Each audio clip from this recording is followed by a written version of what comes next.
Nicolas Dandré, bonjour. Bonjour Quentin. Une application de votre smartphone qui vous fait perdre infiniment de temps. Et peut-être trop, et peut-être que vous n'assumez pas cela. Citez-moi une application. J'ai 3 enfants. Ah. Alors du coup, j'avoue faire de temps en temps des battles sur Clash Royale. C'est pas bien. Il y a une autre application où je pars pas mal de temps, qui vous donne un petit peu l'indication sur mon âge, c'est Akinator. Vous savez, ce petit génie qui essaie de trouver le personnage à qui vous pensez. Ça a un peu vieilli. Ça a un peu vieilli, mais j'y passe toujours autant de temps.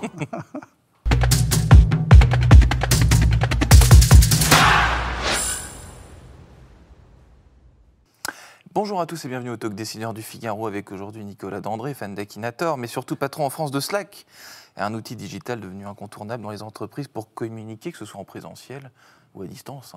On peut très bien être assis à côté de quelqu'un, mais quand même lui parler sur une messagerie. On verra si c'est un vice ou pas. Vous avez travaillé, vous, chez Salesforce, chez Dropbox, mais surtout chez IBM. Vous avez passé quasiment 10 ans. Donc vous avez eu la réputation, je crois, d'un très bon commercial. Qu'est-ce qui vous a plu dans l'univers Slack? Qu'est-ce qui vous a fait dire oui à Slack? Alors j'ai surtout commencé ma carrière en étant ingénieur. Et très tôt chez Accenture, j'ai travaillé sur des projets, des vieux logiciels, des écrans noirs avec des mires vertes. Et je me suis dit, il y a forcément un autre moyen de travailler intelligemment dans le futur. Et c'est là où en fait j'ai attrapé cette fibre de logiciel et de me dire j'ai envie de travailler sur des sujets un petit peu modernes. Par hasard alors?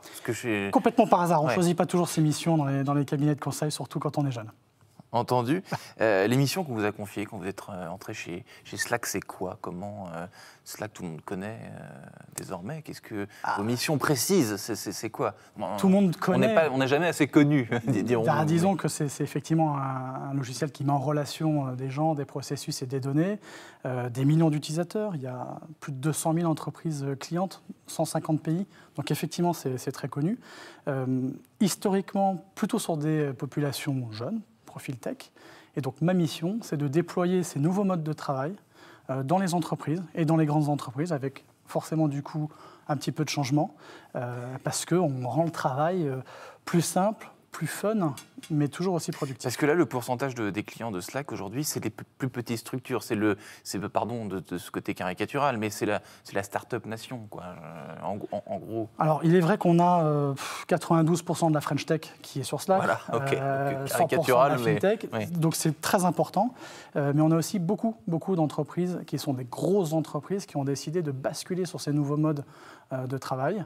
On peut citer IBM, on peut citer des sociétés qu'on connaît tous, comme Netflix, comme Airbnb, qui ont basculé dans cette nouvelle façon d'interagir. IBM, qui je le rappelle, est votre ancien employeur. Pourquoi est-ce qu'une grosse structure comme IBM, par exemple, puisque vous en parlez, décide de basculer sur Slack? Qu'est-ce que Slack peut lui apporter de plus qu'un concurrent plus mainstream, encore plus connu, si je puis dire? La productivité. Le temps perdu par l'ensemble des commerciaux pour travailler sur des dossiers, les faire approuver, valider des termes spécifiques, ce sont des milliers d'heures, des milliers de jours. Moi, dans mon job au quotidien, dans mon application Slack, j'ai la possibilité de valider des notes de frais, des expenses, des dossiers, quand il y a des termes et conditions un petit peu spécifiques pour nos clients. Je fais ça en un clic, 2 clics. Le temps s'accélère, mais pas au détriment de la personne, mais simplement pour faire les tâches répétitives et très fondamentalement pas toujours très intéressantes, plus rapidement. Les tâches répétitives, et si je vous écoute bien, le côté, votre objectif, c'est aussi d'être une sorte d'agrégateur de tâches différentes, mais qui peuvent se retrouver au même endroit. Oui, c'est ça. Et donc de remplacer certains autres outils qui existent déjà. Ça s'appelle la concurrence. Alors remplacer, pas forcément. En fait, on aime à dire que nous sommes les 2% d'investissement qui vont valoriser les 98 autres pourcents. Dans l'exemple que je vous donnais, on a toujours besoin d'un SIRH, on a toujours besoin d'un CRM, on a toujours besoin d'un ERP. Par contre, éviter les copier-coller, travailler plus rapidement en synchrone et en asynchrone, ça c'est de la valeur ajoutée et c'est vraiment du temps gagné. Donc c'est pas tant remplacer les couches de travail standard de tout un chacun, mais plutôt d'être la glue entre les data et les process métiers. Vous êtes plutôt télétravail ou plutôt présentiel, Nicolas Dandré? Est-ce que l'hybride, Quentin? Oui, certes, mais non, mais je vais vous poser la question très personnellement. Est-ce que vous, évidemment, vous êtes patron de Slack, vous n'allez pas me dire que moi j'aime le présentiel et les réunions en physique quand ça n'a pas lieu d'être, mais est-ce que vous êtes OK avec le principe de télétravail et comment travaillez-vous chaque jour? Comment organisez-vous vos journées, Nicolas Dandré? C'est très simple. On s'est fixé un objectif de 2 jours par semaine de travail en équipe. On n'a jamais été chez Slack des fans du tout remote ou du tout au bureau. Parce que ce qui a été le cas de plein d'entreprises de logiciels qui ont dit chez nous, on est moderne, on est 100%, on est full remote en permanence, on ne va plus au bureau, ça ne sert à rien. Ce n'est pas votre cas. Non, ça nous a bien aidé pendant une période où on n'avait pas le choix. Mais la réalité, c'est qu'on a aussi appris à travailler, à composer. Il y a beaucoup de choses qu'on fait au bureau qu'on ne peut pas remplacer. Par contre, dans l'innovation qu'on met dans les logiciels et dans Slack en particulier, il y a notamment une fonction qui s'appelle Huddle. C'est absolument génial, que les clients ont apprécié dès la sortie. Un petit peu comme une tape sur l'épaule de votre collègue. Je travaille et puis je fais un Huddle. Et donc je vous vois, on se parle. Plutôt que de s'écrire, plutôt que de prendre sa voiture ou le train et de se faire des réunions d'1 heure en présentiel, pas toujours utile. Donc on a appris aussi à adapter le travail hybride tout en gardant les bons réflexes qui sont, voilà, quand j'ai quelque chose à vous dire, je vous tape sur l'épaule, je suis là, ça s'appelle Huddle, et c'est une fonctionnalité qui a cartonné chez Slack. Et qui est récente, et ces fonctionnalités dont vous parlez, parce qu'un géant qui s'appelle Microsoft, pour ne pas le nommer, a évoqué... à la sortie de la crise, je crois, j'ai plus exactement la date en tête, mais une idée d'humaniser ce genre d'outils, c'est-à-dire qu'en gros, rendre le plus humain, peut-être pas remplacer la vie réelle et la glisser dans des apps, mais disons cette idée de mettre des émotions c'est ce que vous me décrivez. Alors finalement. On est les rois de l'émotion, on a des emojis et des émoticônes partout dans Slack, donc on a très tôt compris qu'il y avait toujours une subtilité dans les échanges qu'on avait, que ce soit dans les messages audio, les clips, les vidéos et les huddles. On prend le meilleur des mondes, en fait. Subtilité et émotion, est-ce la même chose? C'est pour ça qu'on fait des clips, c'est pour ça qu'on enrichit le travail synchrone avec le travail asynchrone. Plus personne n'a envie de passer 1 heure sur des vidéo calls, alors qu'on a un temps de parole de 5 minutes. Tout ça, ça doit changer. Il y a des nouvelles façons de travailler et les clients qui utilisent Slack le font de cette façon-là. C'est-à-dire qu'il y a du travail qui ne va pas être remplacé et donc il va falloir aller au bureau pour faire l'idéation, pour faire du brainstorming, etc. Et encore, il y a beaucoup de choses qu'on peut faire en ligne.